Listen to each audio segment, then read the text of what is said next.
ओम शांति। पवित्रता के सागर के आप सभी संतानें, विशेष स्टैनमोर लंदन के भाई बहनें, यूके और अन्य स्थानों से जुड़े हुए सभी ब्राह्मण कुलभूषणों का आज के संध्याकालीन सत्र में बहुत बहुत स्वागत है। पवित्रता के लिए दूसरा सत्र, पहला सत्र हमने किया था जिसमें बहुत सारे आपके प्रश्न थे और इस सत्र में भी बहुत सारे प्रश्न आपने भेजे हैं।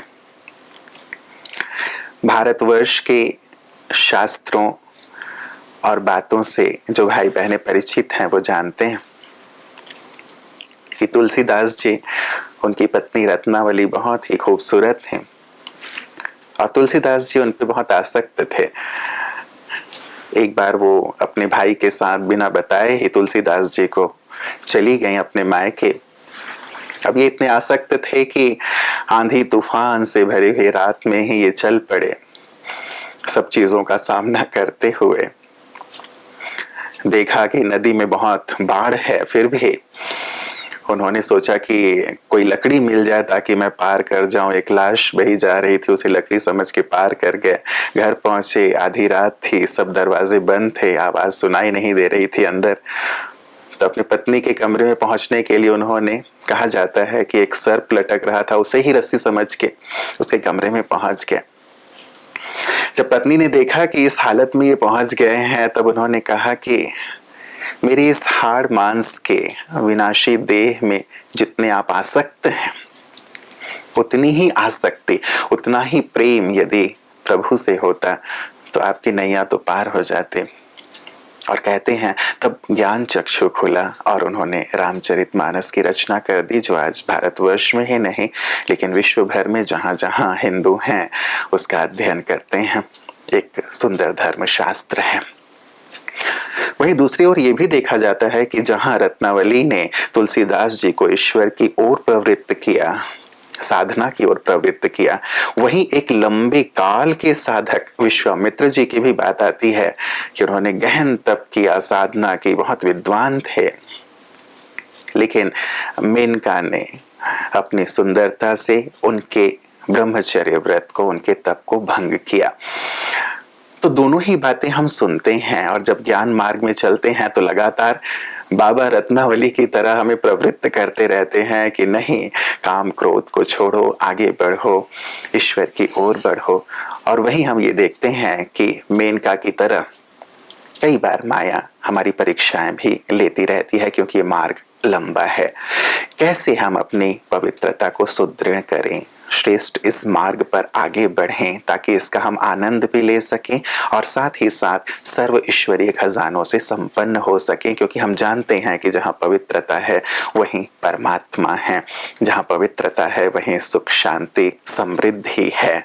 तो इस बाबत ही ये सुंदर चर्चा रखी गई है और हम सब सौभाग्यशाली हैं कि आदरणीय सूर्य भाई जी जो 1964 से लेकर इस पवित्रता के पथ पर, ईश्वरीय मार्ग पर चल रहे हैं और लाखों लाखों लोगों को आपने पवित्रता के लिए प्रेरित किया है।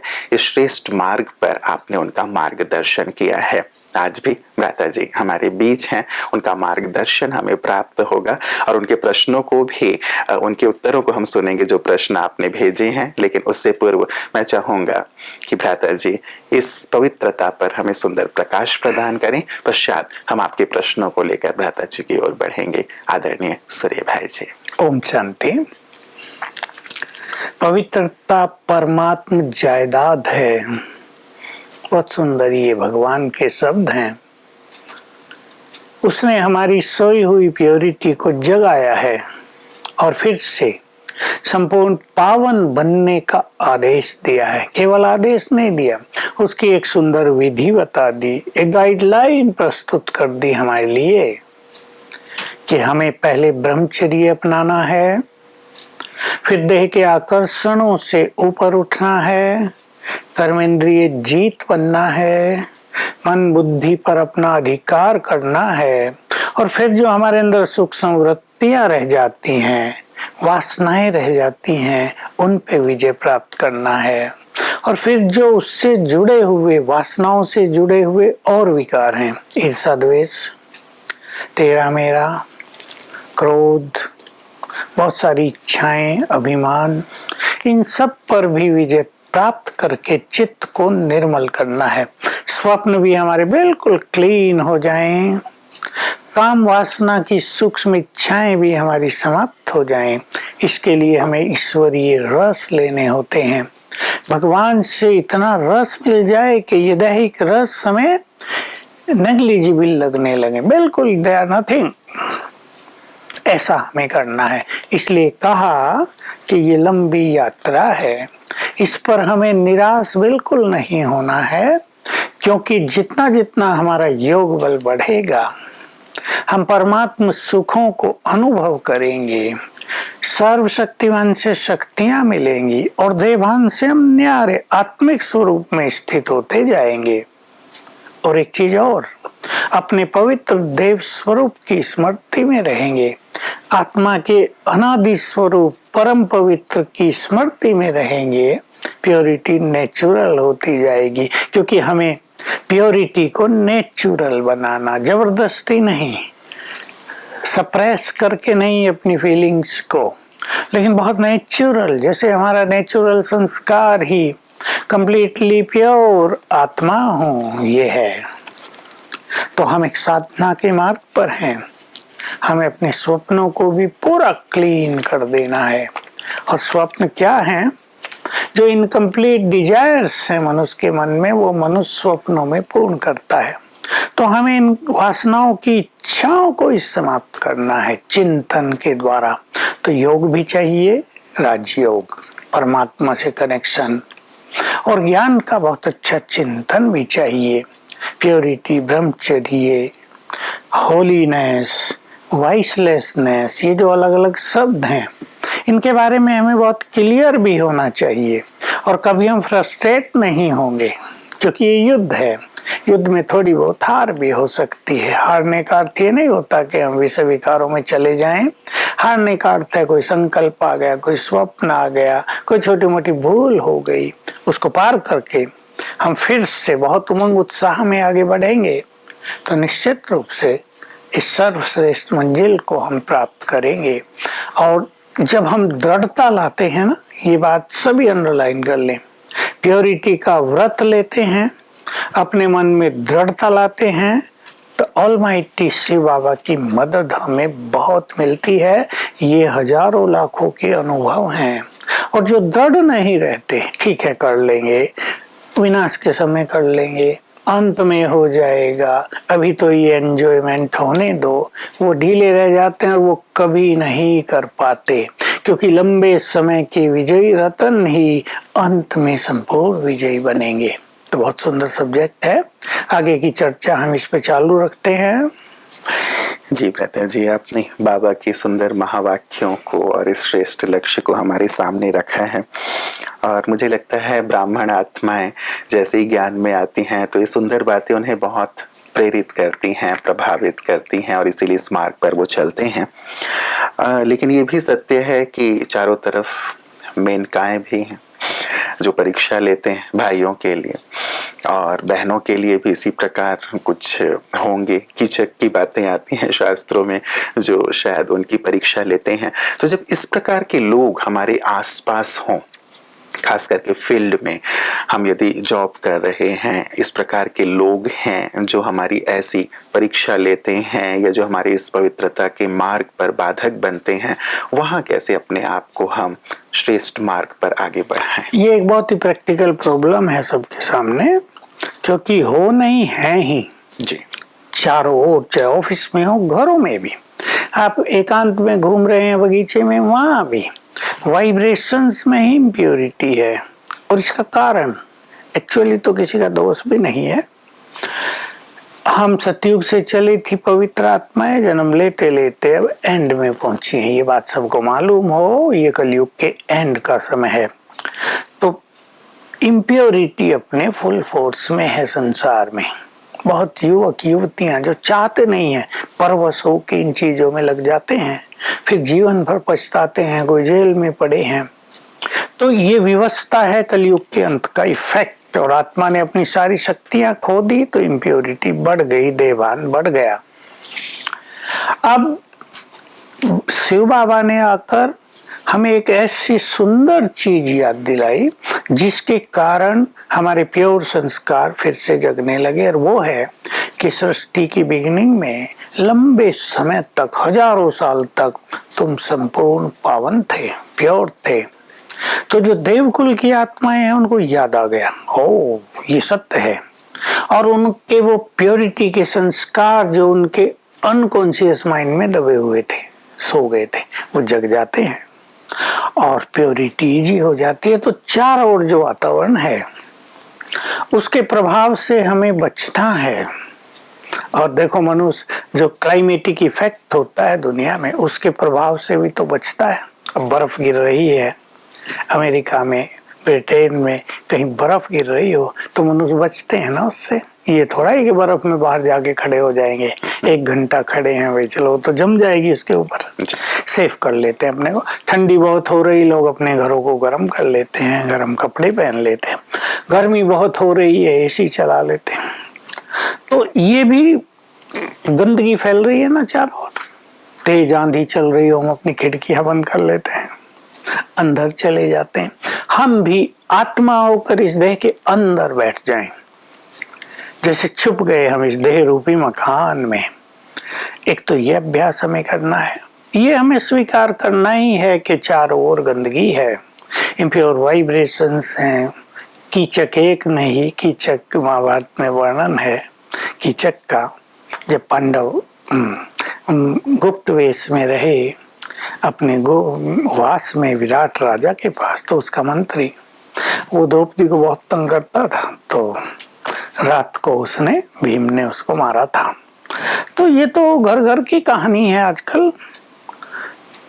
अगर हम पवित्र वाइब्रेशंस फैलाएंगे, अब एक सुंदर बात सभी सुन लें, उनके वाइब्रेशंस हम पर पड़े या हमारे वाइब्रेशंस उन पर जाएं, ये हमें सोचना है। पावरफुल कौन है? अगरबत्ती की सुगंध दुर्गंध को दूर करे या बाहर की दुर्गंध अगरबत्ती को भी दुर्गंध से भर दे? सोचना है। ऐसा होता नहीं है। अगरबत्ती, धूप बत्ती, जो भी फ्रेग्रेंट चीजें हैं, रूम स्प्रे भी आजकल होते हैं बहुत सारे, चेंज कर देते हैं। तो हम इस फीलिंग्स में रहें। मैं 3-4 अभ्यास बता रहा हूँ। आप ऑफिस में हैं, घर में हैं, बाजार में गए हैं, मैं परम पवित्र आत्मा हूँ, ये पक्का करके ही घर से चलें। स्वयं भगवान मेरे साथ है, वो कवच हो जाएगा हमारा। मैं पवित्रता का फरिश्ता हूँ, ये याद करके चलें। और अच्छी चीज याद करें, मैं फरिश्ता इस संसार में आया हूँ सभी आत्माओं को पावन करने के लिए, इस गंदे वातावरण को प्योरीफाई करने के लिए। तो मैं दाता हूँ, देने वाला, लेने वाला नहीं। ये फीलिंग्स हमें चिंतन के द्वारा, बार बार चिंतन के द्वारा पक्की करनी है। तो फिर हमारे वाइब्रेशन सबको जाएंगे, हम पर उनका प्रभाव बिल्कुल नहीं पड़ेगा। ये मैंने हजारों से प्रयोग कराए हैं और बिल्कुल अच्छा अनुभव रहा कि हमारा प्रभाव उन पर पड़ने लगा। वो हमारा सम्मान करने लगे, हमारे सामने ऐसी वैसी बातें नहीं करते हैं, सिगरेट बीड़ी नहीं पीते हैं, बहुत सम्मान रखते हैं, हमें एक ऊंची दृष्टि से देखते हैं। तो ये अभ्यास हमें करना है। जी, मतलब मूल रूप से ये हम पर निर्भर करता है कि हम कितनी अच्छी साधना करते हैं, कितनी अच्छी स्मृति में रहते हैं। कई बार रहता है जी कि बहुत अच्छी हम साधना करते हैं, बहुत अच्छे संकल्प रखते हैं, विचार रखते हैं, लेकिन उसके बाद भी कई बार बहुत फोर्सफुली ये हमारे अंदर से, एक हुआ कि बाहरी वातावरण है ही वैसा, अपने अंदर से ही वो संस्कार जागृत होते हैं और तब हम अपने आप को कंट्रोल नहीं कर पाते। कई बार हम नेट की ओर बढ़ जाते हैं, कई बार कुछ और अश्लील चीजें पढ़ने लगते हैं, या कई बार ये ना भी करें तो मन में ही उसे सस्टेन करने लगते हैं। तो यहाँ जो हम अपने आप को नियंत्रित नहीं कर पाते, ऐसे समय पे क्या करें जब ये फोर्सफुली हमारे अंदर उपज रहा? ये बहुतों के साथ हो रहा है। पहली बात तो एक मैं पिछले प्रश्न के उत्तर में कहूंगा कि मान लो आप ऑफिस में जा रहे हैं, तो कईयों ने पहले ही संकल्प रखा ये लोग बड़े गंदे हैं, इनसे मुझे बड़ी गंदी फीलिंग आती है। इसको वृत्ति कहते हैं। इस फीलिंग को चेंज करें, मुझे सबको बदलना है। भगवान की शक्तियां मेरे साथ हैं, मैं इन सब को बदलूंगा। और अगर हमारी आत्मिक दृष्टि रहेगी तो वास्तव में दूसरे के बुरे वाइब्रेशंस हमको नहीं आएंगे, हमारे पवित्र वाइब्रेशंस उनको जाएंगे। अब रही बात ये, देखिए इसके पीछे बड़ी सूक्ष्म साइकोलॉजी है कि मनुष्य के अंदर जो बैड फीलिंग्स हैं, जो इम्प्योरिटी है हजारों साल की, अब वो जागृत तो हो रही है क्योंकि बाहर से उसे हवा मिल रही है। तो जैसे ये विकारों की अग्नि है और बाहर से इसको हवा मिलती है तो अग्नि और तेज जलने लगती है। ये कठिनाई हो रही। फिर चाहे मनुष्य कुछ गलत काम कर लेता है, चाहे अश्लील चीजें देखने लगता है, चाहे और कुछ पढ़ने लगता है, ऐसी गंदी बात है जो उसने ज्ञान से पहले किया है वो करने लगता है। और इसका उसका एक ही लक्ष्य होता है ऐसा करने का कि उसकी जो इम्प्योरिटी वो सेटिस्फाई होके थोड़ी देर में शांत हो जाए। पर ये सबके साथ नहीं होता क्योंकि इस काम वासना के लिए कहा गया है जितना जितना इसका भोग करेंगे इसकी इच्छाएं बढ़ती जाएंगी। खाने पीने का ये हो सकता है किसी को बहुत अच्छी मिठाई, जलेबी या रसगुल्ले बहुत खिला दिए जाए, रोज खिलाए जाए, 1 मास के लिए 20-20 खिलाए जाए तो वो कहेगा हो गया बस, अब रसगुल्लों से डिस्टेस्ट हो गया मेरा। लेकिन काम वासना ऐसी नहीं है, बूढ़े होने तक भी ये सताती है। ये बिल्कुल अलग चीज है। इसलिए हमें स्वयं पर कंट्रोल करना है। अब 2 बातें हैं इसके लिए। एक तो हमें अपने चिंतन को बहुत सुंदर रखना है। चिंतन के बिना राहें नहीं बदलती।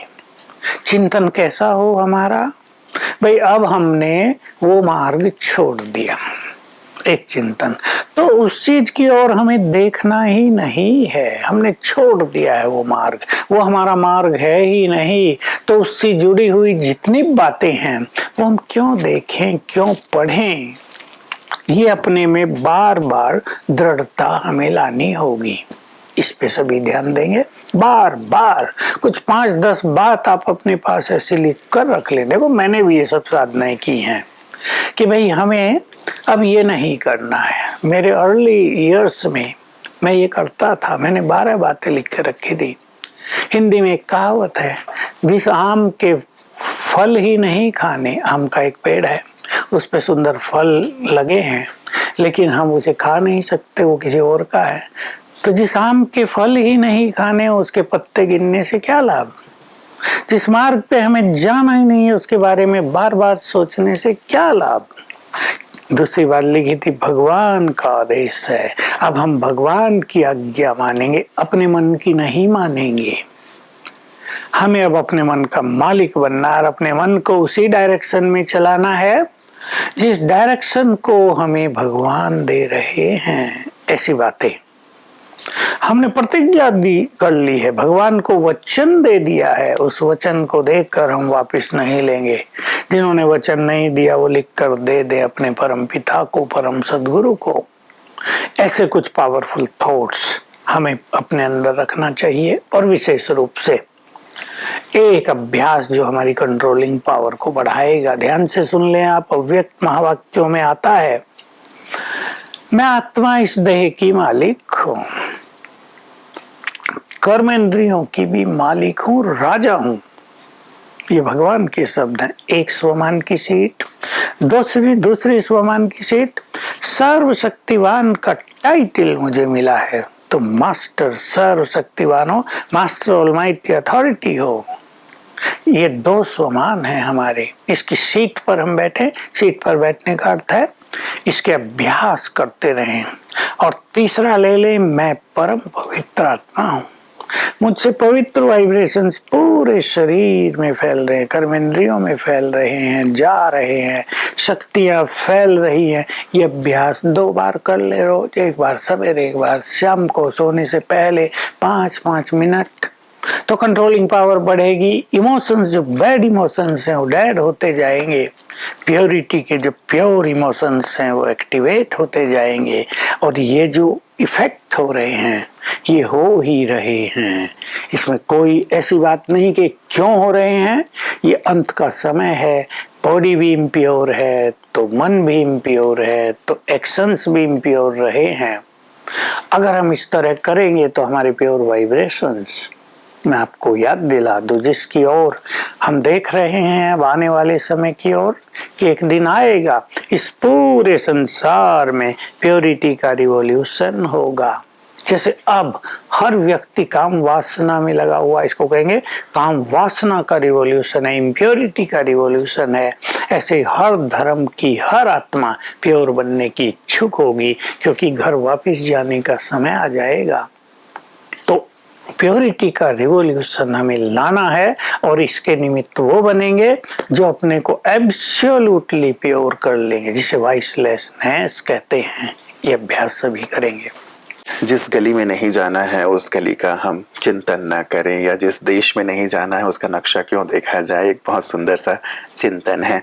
और सुंदर स्वमान की बात भी भ्राता जी आपने कही है। कई बार जो बाहर के साइकोलॉजिस्ट हैं, डॉक्टर्स हैं, हमारे बड़े बुजुर्ग भी हैं, हमें कहते हैं कि नहीं, ये तो प्रकृति का एक नियम है और सदियों से ये चला आता जा रहा है, चाहे वो देवी देवता भी क्यों न थे, उनकी भी मैरिड लाइफ थे, बच्चे थे। तो इस प्राकृतिक चीज के विरुद्ध है ये, यदि आप ब्रह्मचर्य व्रत का पालन करते हैं। और डॉक्टर्स ये कहते हैं यदि आप इसे सप्रेस करेंगे तो मानसिक बीमारी हो सकती है, कई शारीरिक बीमारियां हो सकती हैं, आपकी नींद उड़ सकती है, चिड़चिड़े हो सकते हैं, आदि आदि इत्यादि। उनके पास लंबी लिस्ट है। अध्यात्म इसका क्या उत्तर देता है? बिल्कुल, उनका कहना भी ठीक है, क्योंकि ये चीज हजारों साल से चली आ रही है। लेकिन शायद मेडिकल वाले या साइकोलॉजिस्ट एक बात को भूलते जा रहे हैं कि पहले इस चीज में बहुत संयम था, कंट्रोल्ड, और अब ये अनलिमिटेड है।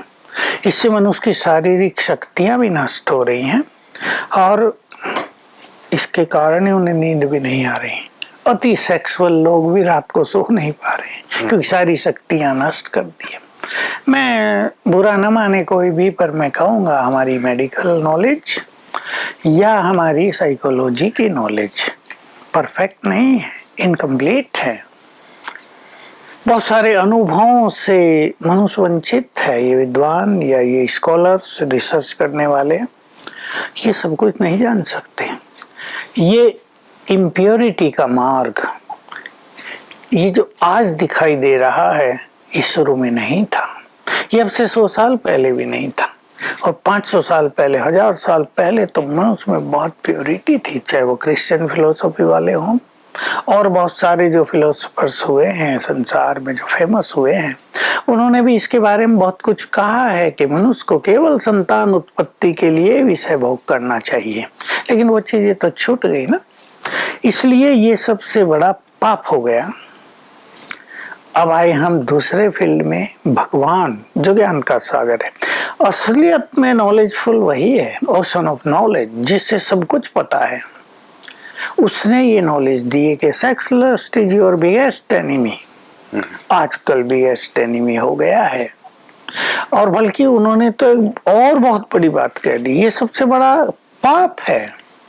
और आज देख लें आप, दुनिया में, सारी दुनिया में कितने रेप के केस हो रहे, कितनी दुर्गति हो रही है लोगों की, और मैरिड लाइफ कितनी ब्रेक हो रही है, उससे मानसिक रोग बढ़ रहे हैं, डिप्रेशन बढ़ रहे हैं, खुशी नष्ट हो रहे, सभी देशों में ये हो रहा है। पहले भारत इसमें थोड़ा पीछे था, अब वो तो और आगे निकल गया है। वेस्टर्न कल्चर को सभी ने फॉलो कर लिया, अपनी मान्यताओं को लोग भूल गए, दूसरों को फॉलो करने लगे, तो ये दुर्गति हुई है। अब इस युग का परिवर्तन होने वाला है, ये बात सभी को मालूम रहे। सत्ययुग, त्रेता, द्वापर, कलयुग, golden age, silver age, copper age, iron age, ये 4 युगों का साइकिल है। ये संसार एक साइक्लिक ऑर्डर में है। आप जानते हैं, ये प्रकृति में भी ग्रह साइक्लिक ऑर्डर में ही तो घूम रहे हैं। कोई कहता है सूरज के चारों ओर धरती चक्कर लगा रही है, चांद के चारों ओर, चांद धरती के चारों ओर, बहुत सारे स्टार्स एक साइक्लिक ऑर्डर में चल ही तो रहे हैं। तो ये संसार, ये युग अब बदलेगा। Iron age will change into golden age. इसलिए भगवान ने आदेश दिया, अब पवित्र बनो। तुम्हारी नेचुरल नेचर प्योरिटी है, जो इस सेक्स लस्ट को तुमने अपनी नेचर मान लिया है, ये सबसे बड़ा ज्ञान है। चाहे साइकोलॉजिस्ट ने कहा, चाहे डॉक्टर्स ने कहा, ये सबसे बड़ा इग्नोरेंस है। अब इसको कंट्रोल करना ही पड़ेगा। क्यों इम्यूनिटी खत्म हुई कोरोना काल में? क्यों चिल्ला रहे थे लोग, इम्यून पावर बहुत कम है, इसको बढ़ाओ, ये करो, वो करो। लोग गंदा भोजन खिलवा रहे थे, नॉन वेज खाओ, इम्यूनिटी बढ़ जाएगी। किसी ने ये नहीं कहा प्योरिटी को अपनाओ तो इम्यूनिटी बढ़ जाएगी। असलियत ये है। तो अब भगवान हमारे प्योर संस्कारों को इमर्ज कर रहा है और अब बहुत सारी आत्माएं पवित्र बनेंगी ही। वैज्ञानिक और मनोवैज्ञानिक इसमें असफल हो रहे हैं और हो जाएंगे, और नवयुग इस धरती पर आएगा, but with the power of purity. जी जी, आपने एक बात कही रहता है जी, बिगेस्ट एनिमी है और पाप है। अब इस पे तो चिंतन करना पड़ेगा सचमुच सभी को कि कैसे ये हमारा परम शत्रु है। हाँ, मैं बीच में कह दूं एक छोटी सी बात, कैसे शत्रु है। एक युवक ने रेप किया, अब नजदीक की बात है जी। सजा हुई उसको 15 साल की, अब वो जेल में है। पत्रकारों ने इससे इंटरव्यू लिया, अच्छा पढ़ा लिखा था। कहा देखो मैं कितने बड़े बड़े स्वप्न किए हुए थे अपने जीवन के, कैरियर के। मैं एक अच्छा वैज्ञानिक बनूंगा, पहले प्रोफेसर बनूंगा, बहुत होशियार। अचानक मुझे ये काम वासना ने सताया और मैंने काम कर लिया, और अब पश्चाताप के अलावा मेरे पास कुछ नहीं बचा, सारा जीवन खत्म हो गया ना। जी जी, इंटरव्यू आ रहा था उसका, अखबार में छपा था। तो बिगेस्ट एनिमी हो गया ना। ये कहानी एक युवक की नहीं, मैं अगर भारत में कहूँ तो करोड़ों युवकों की ये कहानी हो गई है, जिन्होंने या तो जेल का दरवाजा देख लिया है, या इमोशनली वो बहुत वीक हो गए हैं, या वो डिप्रेशन के शिकार हो गए। और जो स्टूडेंट हैं उनमें बहुतों में एक बड़ी चीज दिखाई दे रही है, इस काम वासना के कारण किसी से किसी का अफेयर चल रहा है, सारी बुद्धि उधर लगी हुई है, कंसंट्रेशन नष्ट हुआ, पढ़ाई में मन नहीं लगता, मेमोरी पावर वीक हो गई है। जी जी, तो ये बिगेस्ट एनिमी हो गया ना। बिल्कुल बिल्कुल। और गीता में भी शायद ये बात आती है कि काम जो है, काम, क्रोध और लोभ, ये नर्क के द्वार हैं, और इसे पाप की ही संज्ञा वहां पे भी भगवान ने दी हुई है। प्रथा जी, एक बात आती है, अब यदि हम ज्ञान मार्ग की बात करें, जब कपल चल रहे हैं, दोनों साथ साथ चल रहे हैं, तब तो ठीक है, लेकिन एक ने समझ लिया ज्ञान, पवित्र बन रहा है, पवित्र धारणा को अपना रहा है, लेकिन दूसरा नहीं चल रहा है, तो दूसरा परेशान है, दुखी है, कई बार बात डिवोर्स तक भी पहुंच जाती है। तो फिर यहाँ कैसे अपने साथी के साथ चला जाए? देखिए ये हो रहा है क्योंकि एक में प्योर संस्कार हो गए तो दूसरे में तो इम्प्योरिटी है ही जी। बहुत पति कह रहे हैं अपनी पत्नियों को, भाई ठीक है तुम्हें ये मार्ग अच्छा लगता है, तुम चलो इस पे, मैं दूसरी मैरिज कर लेता हूँ। कई बहनें तो समझदार होती हैं, भाई तुम कर लो, लेकिन कई बहनों को ये होता नहीं, नहीं मुझे पवित्र भी रहना और तुम्हें दूसरी शादी भी नहीं करनी है। तो संघर्ष हो जाता है। लेकिन हम हर एक व्यक्ति इसमें स्वतंत्र भी है। अगर आप पवित्र बनना चाहती हैं और आपका साथी पवित्र बनना नहीं चाहता, उसको उसके मार्ग पे जाने दो। लेकिन अगर आप में बहुत पावर है तो आप उसे भी पवित्र बना सकते हैं। इस पर बहुत सारी चर्चाएं हो चुकी हैं। आपको उसे पवित्र भोजन खिलाना होगा, पवित्र पानी पिलाना होगा, उसको पवित्र वाइब्रेशंस देने होंगे, क्योंकि ऐसे संसार में बहुत लोग हैं जो पवित्र बनना चाहते हैं लेकिन बन नहीं पाते। जैसे फ्रांस के पीछे घटनाएं हुई, मैं कहना नहीं चाहता, पर वो इंटरनेशनली फेमस हो गई हैं। कहने एक पादरियों ने, जो प्रीस्ट होते हैं, उन्होंने क्या क्या गंदे काम कर लिए। तो हालांकि उनके यहाँ ब्रह्मचर्य से उनकी यात्रा शुरू होती है और वो जानते हैं इसके बिना वो प्रीस्ट नहीं बन सकते, लेकिन फिर भी वो अपनी इमोशंस को कंट्रोल नहीं कर पाते हैं। तो इसमें हमें अच्छा योगी जीवन बनाना होगा, अपनी सद्भावनाओं को बढ़ाकर अपने साथी को भी गुड फ्रेंड बनाना होगा। और यदि ऐसा नहीं होता तो उनको उनके मार्ग पे चलने के लिए स्वतंत्र छोड़ना होगा। जी जी जी।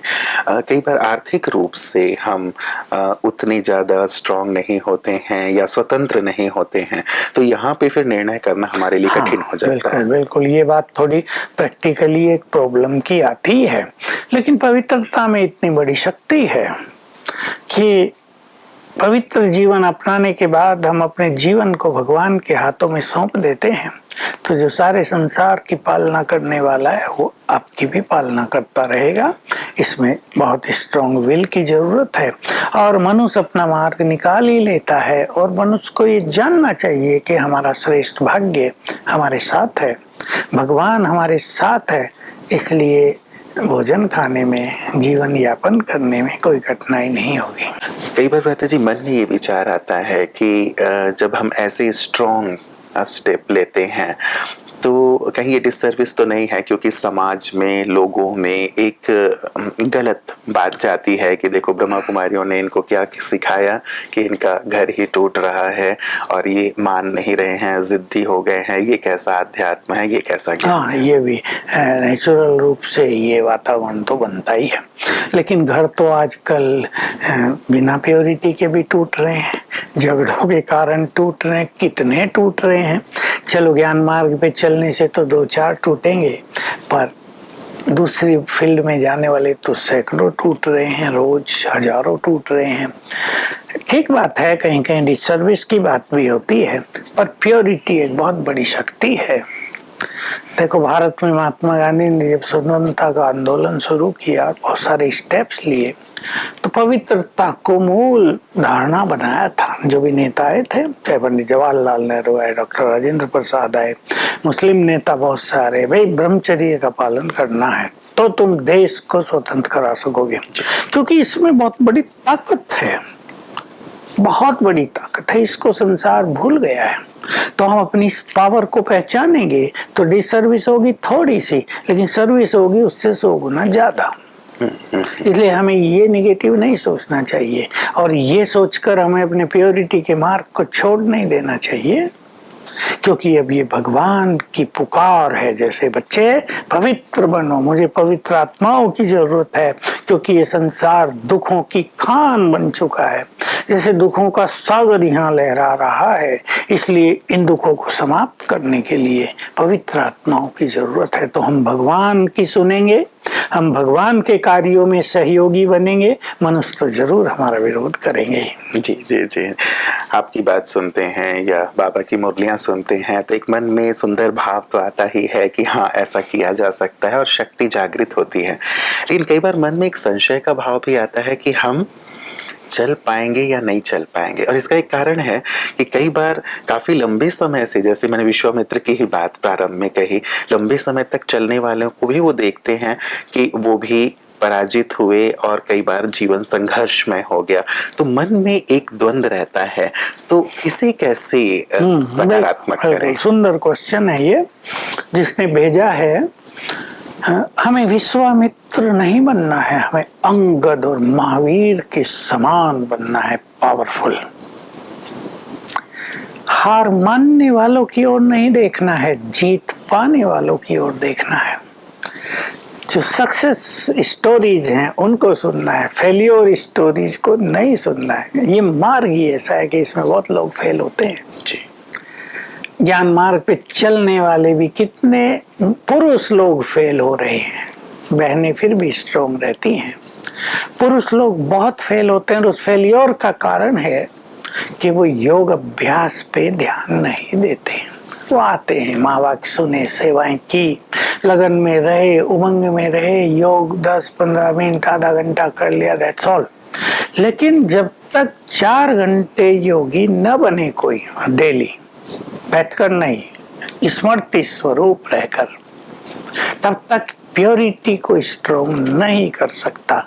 इसलिए ये जो निगेटिव संकल्प होता है, हम चल पाएंगे या नहीं, ये मनुष्य को बहुत इनसिक्योर फीलिंग कराता है, एक भय पैदा करता है कहीं हमारे साथ भी ऐसा ना हो जाए।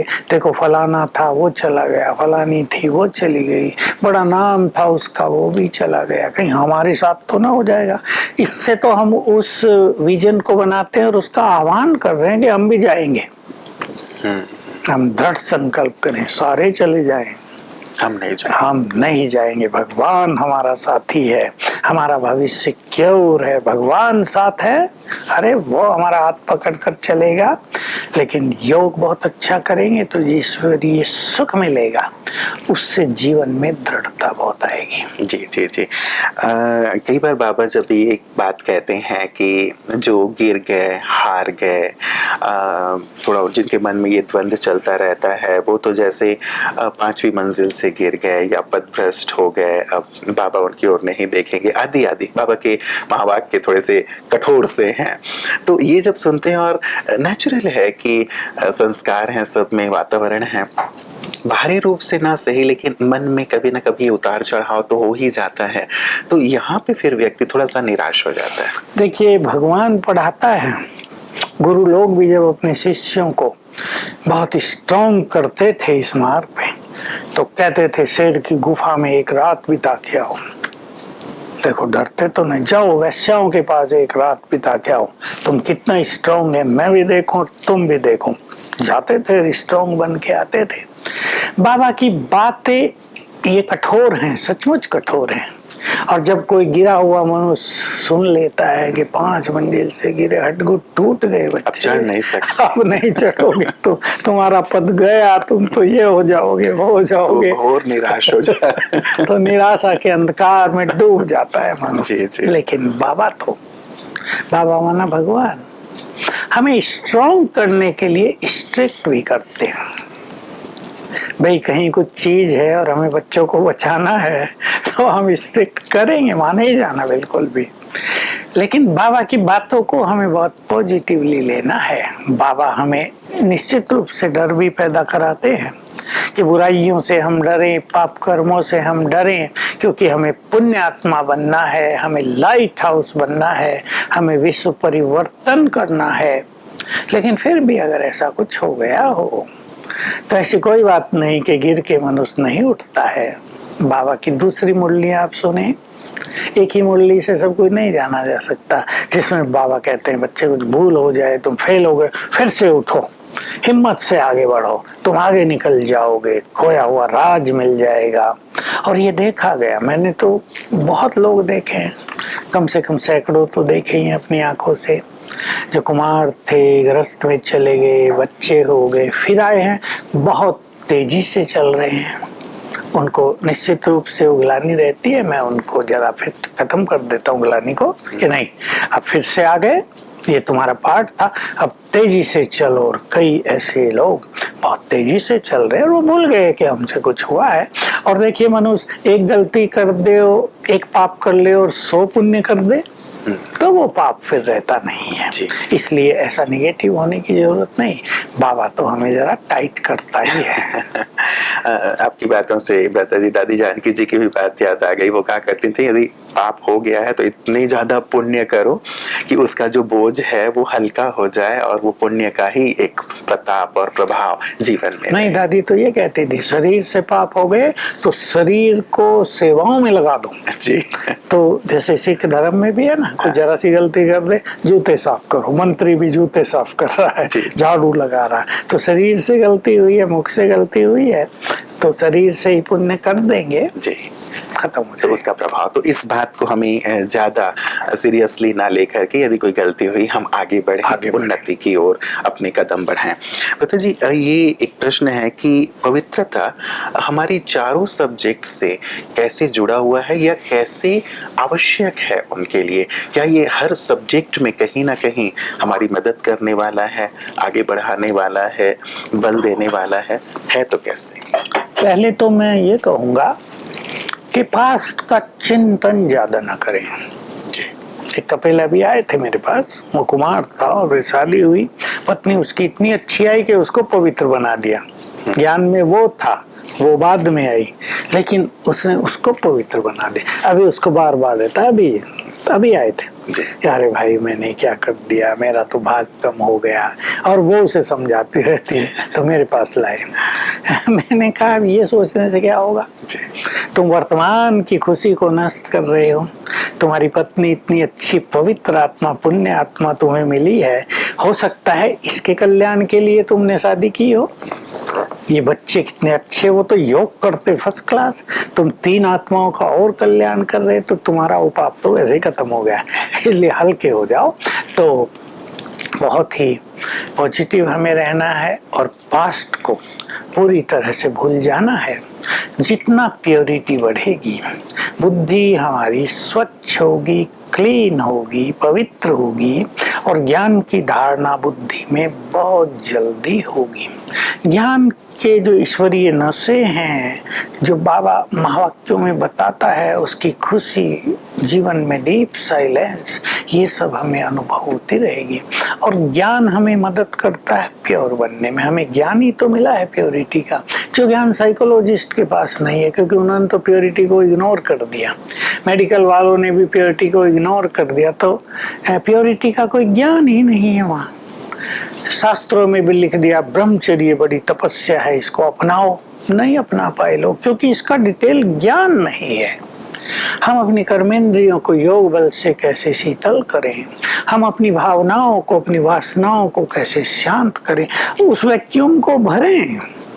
ऐसे नहीं हमने वासनाओं को तो शांत कर लिया लेकिन कुछ भरा नहीं तो फिर से जग गई। इसलिए हमें बाबा राजयोग सिखाकर शक्तियों से स्वयं को भरना, परमानंद से स्वयं को भरना, ईश्वरीय सुखों से सबको भरना सिखाता है। फिर जितनी प्योरिटी होती है, योग उतना ही अच्छा होता है, क्योंकि प्योरिटी की ताकत ब्रेन को पावरफुल बनाती है। और सभी को याद रहना चाहिए, योग अभ्यास के लिए, योग में एकाग्रता के लिए एक साउंड ब्रेन, एक हेल्दी ब्रेन परम आवश्यक है। जिन लोगों को डिप्रेशन है, जो मानसिक रूप से कमजोर पड़ गए हैं, वो योगी नहीं बन पाते। इसलिए प्योरिटी योग को बढ़ावा देगी, मदद करेगी, और योग बढ़ते हुए हमारी प्योरिटी का लेवल ऊंचा उठता जाएगा। धारणाएं, जब हम प्योर बनेंगे तो बहुत संतुष्ट आत्मा होंगे। सच्चे पवित्र आत्मा का लक्षण है नम्रता, ईगोलेसनेस। बहुत इजी हमें अपने को बना देना है, और हमारी जो दृष्टि है वो भी हमें आत्मिक कर लेनी है। तो वृत्ति बदलेगी, फीलिंग्स बदलेंगी, वाइब्रेशंस बदलेंगे। सद्गुण सभी के लिए प्रेम और सद्भावनाएं प्योरिटी के आधार पे हो जाएगा। और सेवा का तो मैं ये कहूँगा बाबा के महावाक्यों से कि प्योरिटी तो एक चुंबक का काम करेगी, देवकुल की आत्माओं को आकर्षित करेगी। जिस निमित्त आत्मा की प्योरिटी जितनी ज्यादा है, उसकी सेवाएं भी उतनी ज्यादा है। जैसे बाबा कहते थे, जो गुरु सन्यासी जितना पवित्र होगा, उसके शिष्य उतने ही ज्यादा और योग्य होंगे। तो हमारे पास भी जो निमित्त आत्मा, इंस्ट्रूमेंट जितने पवित्र हैं, उतनी सेवाओं में वृद्धि है, क्योंकि प्योरिटी हमें निस्वार्थ बनाती है, हमें निष्काम बनाती है और देने की भावना पैदा करती है। लेना कुछ नहीं, देना ही देना है। वाइब्रेशंस पावरफुल हो जाते हैं तो आत्माएं संतुष्ट होती हैं, तो सेवा बढ़ने लगती है। ये जो संपूर्ण पावनता की बात है, वो क्या बिल्कुल अंत में ही आएगी, और अंत तक ये जो ऊपर नीचे द्वंद की बात है उसके लिए हमें तैयार रहना होगा? और ये संपूर्ण पवित्रता की जो बात है, मान लीजिए मुझे 10 साल हो गए, 15 साल हो गए, 20 साल हो गए, लेकिन अब तक भी यदि उतार चढ़ाव आता है, तो क्या ये मेरी कमी है या इस यात्रा का ही एक अंग है? नहीं, ये यात्रा का भी अंग है, क्योंकि इम्प्योरिटी हजारों वर्षों में आई है, तो एक लंबा समय ये लेती है, टेक्स टाइम। इसमें कुछ ज्यादा परेशान होने की जरूरत नहीं। हमारी साधनाएं चलती रहें और हम अपने को ऑब्जर्व करते रहें, अपने पे दृष्टि रखें कि चीजें बदल रही हैं। भाई पहले किसी को गंदे स्वप्न बहुत आते थे, अब धीरे धीरे कम होते जा रहे हैं। पहले दूसरों को देखकर दृष्टि इम्प्योर होती थी, अब कभी कभी हो रही है। पहले कर्मेंद्रियों का रस ज्यादा आकर्षित करता था, अब बहुत कम हो गया। तो हम आगे बढ़ रहे, भले परफेक्ट प्योरिटी नहीं आ रही है, और ये तो सत्य है कि परफेक्ट प्योरिटी एंड में ही आती है, क्योंकि एक नेचुरल सिद्धांत ये है कि जब आत्मा कंप्लीटली प्योर हो जाएगी तो ये इम्प्योर शरीर छूट जाएगा, फिर घर जाने का समय होगा। लेकिन कुछ आत्माएं ऐसी होंगी, वो कुछ होंगी केवल, जो संपूर्ण पवित्र बनकर इस संसार पे रहेंगी, संसार में रहेंगी, इस धरा पे रहेंगी, ताकि उनके प्योर वाइब्रेशन से विनाश काल में अनेक आत्माओं को राहत मिल सके। ये कुछ विशेष आत्माओं का पार्ट भी है। जी जी, मतलब ये एक यात्रा है, यदि हल्की उतार चढ़ाव है तो हम इसे यात्रा का अंग मानते हुए आगे बढ़ें।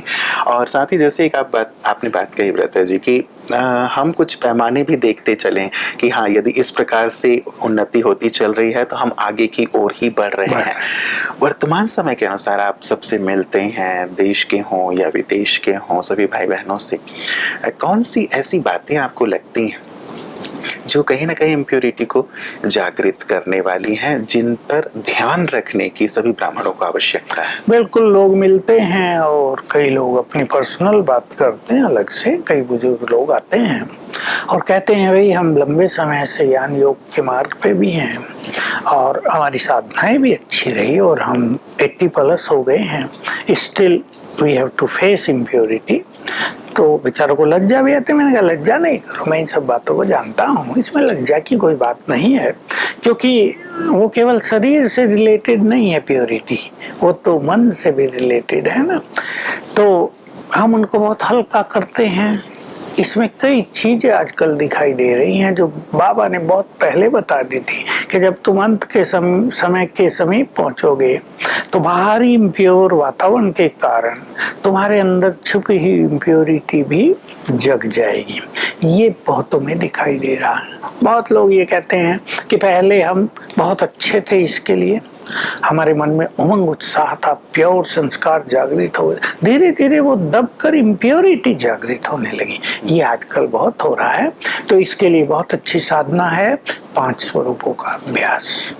हम उस साधना को करते रहें तो हमारा कोई भी इम्प्योर संस्कार जगेगा नहीं, बल्कि वो नष्ट हो जाएगा और प्योर संस्कार उसकी जगह ले लेंगे, तो वो बिल्कुल मर्ज होते होते समाप्त हो जाएगा। जी जी, कई बार कुछ ट्रिगर्स होते हैं। क्या आपको लगता है पता जी कि कुछ खान पान ऐसे हो सकते हैं, कुछ संग ऐसा हो सकता है, कुछ देखना सुनना, इस प्रकार की चीज़ों पर भी हमें नियंत्रण की ज़रूरत? नहीं, बहुत ज़्यादा खान पान की बात ऐसी बढ़ रही है, मैं कहूँ आपको कि आजकल केमिकल्स बहुत डाले जा रहे हैं भोजन में। जी जी। और दूसरा, पानी बहुत दूषित होता जा रहा है और वातावरण तो दूषित है ही हमारे चारों ओर। और चौथी चीज आ गई ये इलेक्ट्रॉनिक्स के साधन, सोशल मीडिया। अभी कई लोग ज्यादा देखने लगते हैं, जैसे हमने बात की थी, उनको जो सटल इम्प्योरिटी है वो उसोड़ ले जाती है, फिर वो ज्यादा देख लेते उसको एंजॉय करना। हाँ, इस चीज से बचना है। बस चारों चीजों पे हम ध्यान देंगे। और इसमें बाबा के महावाक्यों में हम रोज एक बात सुनते हैं कि अगर तुम योग युक्त भोजन बनाओ और खाओ तो बहुत सारी प्योरिटी तुम्हारे अंदर आ जाएगी। मतलब ये एक चमत्कारिक चीज है। अन्न का प्रभाव देह पर भी पड़ेगा, मन पर भी पड़ेगा, विचारों पर भी पड़ेगा। तो हम विशेष रूप से भोजन तो सभी बनाते हैं, ठीक है, एक बनाएगा 4 खाएंगे। तो भोजन में प्योर वाइब्रेशंस भर दें, जिसकी हम चर्चा बहुत करते हैं। तो ये भोजन के वाइब्रेशंस हमें बहुत मदद करेंगे। पानी भी चार्ज करके पी लें, 2-3 बार तो पी ही लें। पानी को दृष्टि दें, मैं परम पवित्र आत्मा हूं 7 बार संकल्प करें, फिर पी लें। और ये जो सोशल मीडिया के साधन है, थोड़ा परहेज वो तो खुद करना पड़ेगा। अभी हमें पता हो इधर गड्ढा है, फिर भी हम चल रहे हो आंख बंद करके, तो हमें तो गिरना ही है। वो खुद को खुद बचाना होगा। जी जी जी, मतलब हम एक नियम और संयम अपने लिए स्वयं बनाएं और कि ये करना है। सेवार्थ हम यूज तो जरूर करें जो बाबा ने हमें साधन दिया है, लेकिन उसके अति में ना चले जाएं। एक बार जो आपने कही व्रता जी, वो हमारे पास प्रश्न है, अंश और वंश सहित हम समाप्त करने की बात करते हैं। वंश तो चलिए बहुत बड़ी चीज है और हमने बाहर रूप से तो कटाई छटाई कर ली, लेकिन जो अंश की बात है वो कैसे समाप्त हो इन साधनाओं के साथ साथ, किनका ध्यान भी रखें और क्या किया जाए? बहुत अच्छे महावाक्य हैं भगवान के। बीज रूप स्थिति से इन विकारों का बीज जलकर नष्ट हो जाएगा, तो उस पे बहुत ध्यान देंगे। आत्मिक स्वरूप की स्थिति, परमधाम में जाकर शिव बाबा से वाइब्रेशंस लेना। लेकिन वंश की बात भी मैं जरूर कहूंगा। हमने मोटे मोटे काट तो दिए, इनकी टहनियां, इनकी ब्रांचेज, लेकिन कुछ ऐसी चीजें हैं जो पवित्र आत्माएं उनको पहचानती नहीं है। मुझे ऐसा लगता है कि पर चिंतन कर रहे हैं, इसको देख रहे, उसको देख रहे, अपने को देखना भूल ही गए हैं। कोई हीन भावनाओं में रहते हैं, कोई बहुत निगेटिव सोचते रहते हैं, किसी में ईर्ष्या हो गई है, कोई तेरे मेरे में लग गए हैं। तो इससे क्या हो रहा है, ये शाखाएं थोड़ी छोटी होती है ना, थोड़ी शाखाएं, बड़ा टहना तो अलग है वो तो चलो दिखाई देता है, ये थोड़ी छोटी निकली रहती हैं। और कई बुद्धिमान ज्ञानियों को ये पता ही नहीं कि उनकी प्योरिटी की शक्ति से नष्ट हो रही है, वो कमजोर पड़ रहे हैं। इसलिए प्योरिटी का तेज, त्याग का तेज, शेष भाग्य मिला है, उसकी खुशी का तेज वो जीवन में दिखाई नहीं देता।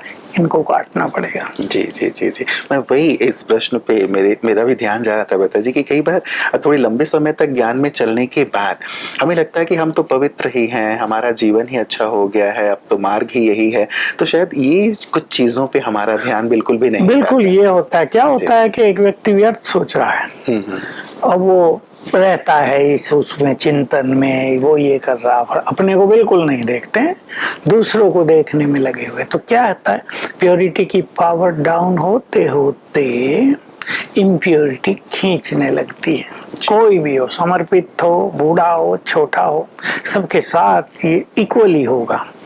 और फिर इससे वो इम्प्योरिटी जागृत होकर उन्हें दुखी करने लगते हैं। उन्हें पता नहीं चलता है क्यों हो रहा, हम तो पवित्र थे, हम तो पवित्र हैं, हमें तो कोई शादी करने की इच्छा नहीं है, हम तो संसार में जाना नहीं चाहते, पर संसार के बारे में सोचते तो बहुत हैं जाना तो नहीं चाहते। ये भी चेक करना और चेंज करना जरूरी है। जी जी दादा जी, आपने प्रारंभ में कहा था, अब हम अंत की ओर बढ़ रहे हैं, तो 4 घंटे रोज योग हो।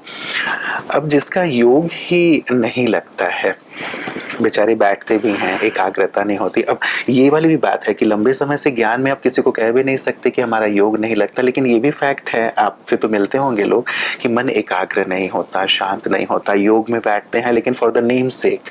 तो अब ऐसी स्थिति यदि किसी की है तो पवित्रता के लिए योग भी जरूरी है, योग भी नहीं लग रहा है, तो क्या करें? नहीं, वो तो नहीं बताते, लेकिन मैं पूछता जरूर हूँ योग कितना है जी।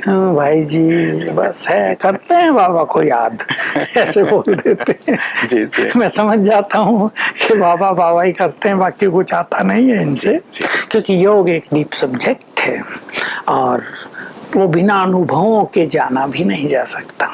कोई कहे हमने तो समझ लिया ना राजयोग क्या है। जिनका योग कम लग रहा है वो 51 टाइम भी उठते ही और सोने से पहले लिखें मैं मास्टर ऑलमाइटी हूँ, इसको योग में ही काउंट करेंगे।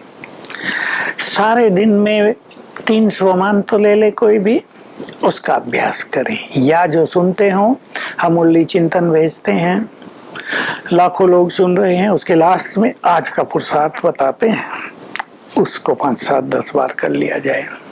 तो इससे क्या होगा, एक ईश्वरीय सुख मिलेगा, एक रस भरेगा जीवन में, और जो बाह्य रस है वो कटने लगेंगे। इसको भी योग में जोड़ लें। 5 स्वरूपों का अभ्यास जरूर करें, 3 बार सवेरे, 3 बार शाम में, कम से कम बता रहा हूँ। एक फीलिंग हो जाए हम ये थे, इसको भी योग में जोड़ें। जिसका योग नहीं लगता, जो योग कक्ष हैं जिन्हें हम बाबा का रूम कहते हैं, उसमें जाके बैठ जाएं, सामने बाबा के चित्र को देख के बाबा से बातें करें, वहां बैठ के अभ्यास करें। ऊपर से शिव बाबा की किरणें आ रही हैं, 1-1 मिनट कर लें, लंबा समय नहीं, इसको भी योग में ही गिनेंगे। रूढ़ियान करें, बातें करें उससे और किरणें लें। और कभी यहाँ रहते हुए मैं फरिश्ता हूँ, मैं महान आत्मा हूँ, ये सब अभ्यास करते रहे। ये सब अभ्यास भी आत्मा को बहुत बल देंगे और धीरे धीरे का अर्थ नहीं सालों लगेंगे। अगर कोई इस अभ्यास को थोड़ा सा दृढ़ता पूर्वक कर ले तो 1-2-3 मास में ही योग के अच्छे अनुभव होंगे। फिर बैठकर 10-10 मिनट योग कर लें, 4 बार बैठ जाएं 10-10 मिनट जी। और फिर योग का रस बढ़ेगा और ये समस्या समाप्त हो जाएगी। बिल्कुल बिल्कुल। अब योग तक पहुंचे हैं लता जी, तो चाहेंगे अंत में आप जरूर 5 स्वरूपों की बात आप हमेशा कहते हैं और ये हमारा एक पवित्र स्वरूप है, तो संक्षेप में कैसे उस अभ्यास को सारे दिन में कई बार किया जा सकता है, मैं चाहूँगा प्रैक्टिकली हमारे सभी भाई बहनों को अभ्यास कराएं। चलें सभी, क्योंकि ये अभ्यास बाबा ने क्लासेज में भी कराए हैं, बड़ी बड़ी सभाओं के बीच, 20-20, 25 हजार की सभाओं में। और मुझे ये प्रिय इसलिए है कि मुझे ये हार्ट टचिंग रहा सदैव जब जब बाबा ने बोला और मैंने इसको अभ्यास में लाया और कराया। लोगों से कमेंट्री भी इस पर है। चले अब हम एक एक मिनट में 5 स्वरूपों का अनुभव कर लेते हैं। विजुअलाइज करें अपने को मस्तक के बीच चमकती हुई मस्तक मणि।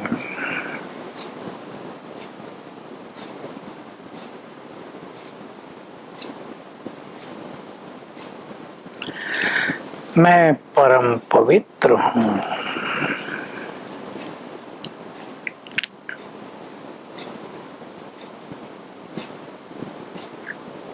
मेरे चारों ओर पवित्रता का आभा मंडल है।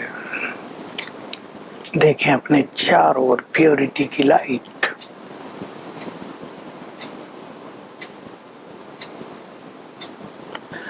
ओरिजिनली मैं संपूर्ण पवित्र हूँ।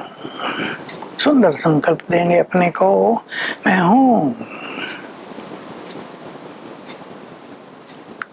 मैं इस देह से न्यारी हूँ। इस देह की और कर्मेंद्रियों की मालिक हूँ।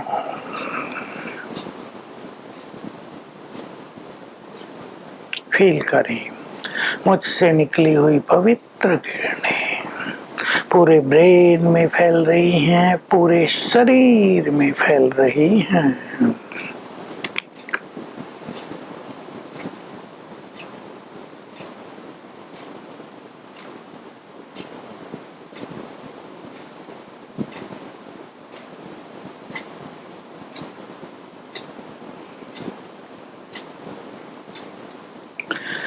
देखें अपने देव स्वरूप को दिव्य नेत्र से।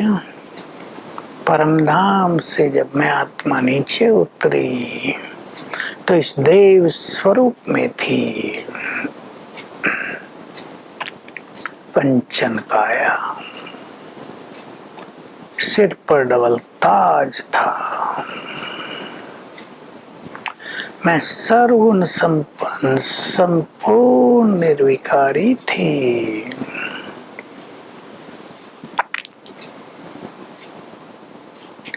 प्रकृति की मालिक थी, बहुत डिवाइन थी।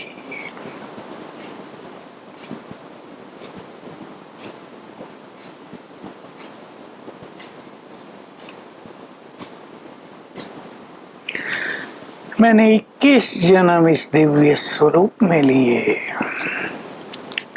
वो प्योरिटी, वो देवत्व मेरे अंदर विद्यमान है, छुपा हुआ है। आ गई मैं नीचे अपने पूज्य स्वरूप में। हम तो नीचे आ गए, लेकिन हमारे महान पूज्य स्वरूप की पूजा होने लगी। अपने को देखें, मैं इष्ट देवी हूँ, विघ्न विनाशक गणेश हूँ, या महावीर हनुमान हूँ, या विष्णु स्वरूप हूँ,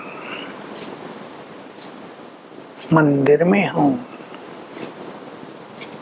कितने पवित्र भाव से भक्त मुझे निहार रहे हैं, गुणगान करते हैं। मुझसे जैसे पवित्र वाइब्रेशन सबको मिल रहे हैं। पापी और क्रिमिनल्स भी मेरे सामने आते ही शुद्ध हो जाते हैं।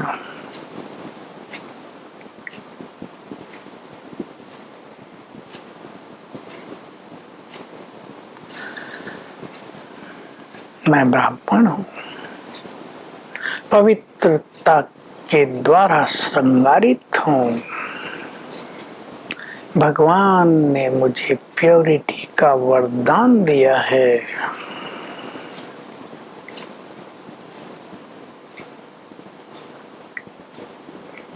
मैं बहुत भाग्यवान, पवित्रता की लाइट सबको देने वाली आत्मा, परमपिता के बहुत समीप हूँ, उसकी राइट हैंड हूँ।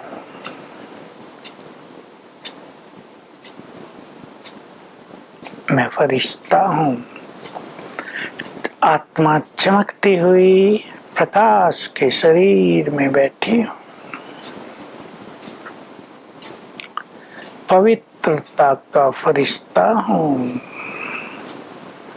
संसार के आकर्षणों से मुक्त हूँ, ईश्वरीय रसों से भरपूर हूँ,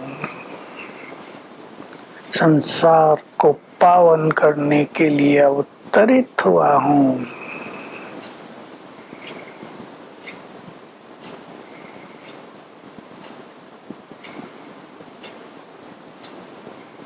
अंग अंग से प्योर वाइब्रेशंस फैल रहे हैं।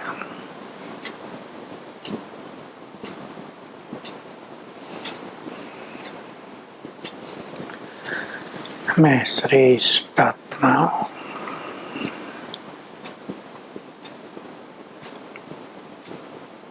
ओम शांति।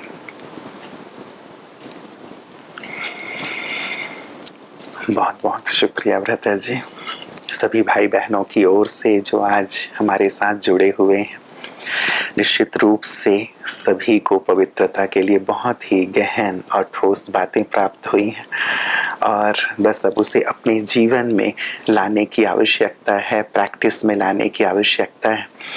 कि अभ्यास कितने हमें सहज पवित्र स्वरूप की अनुभूति कराते हैं, थोड़ी देर में ही हम सब ने अनुभव कर लिया।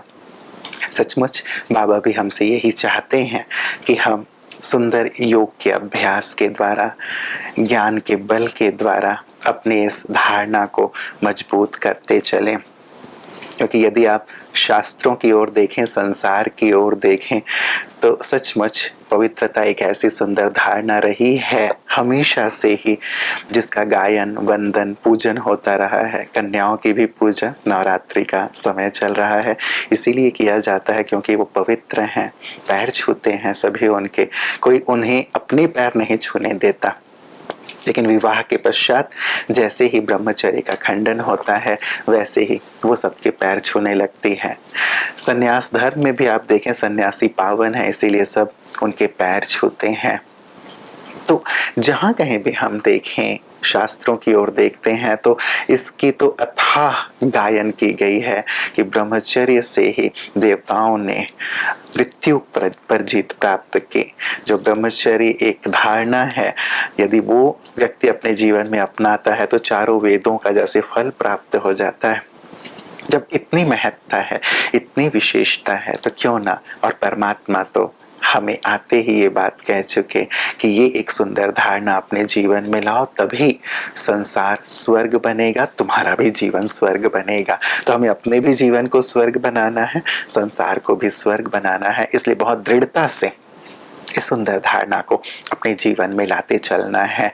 भले ही तूफान आए, लेकिन ईश्वर हमारे साथ है। तो ईश्वर साथ है तो डरने की फिर क्या बात है। अंत में जैसे भ्राता जी ने कहा कि योग की बहुत सुंदर सुंदर विधियां बताई हैं।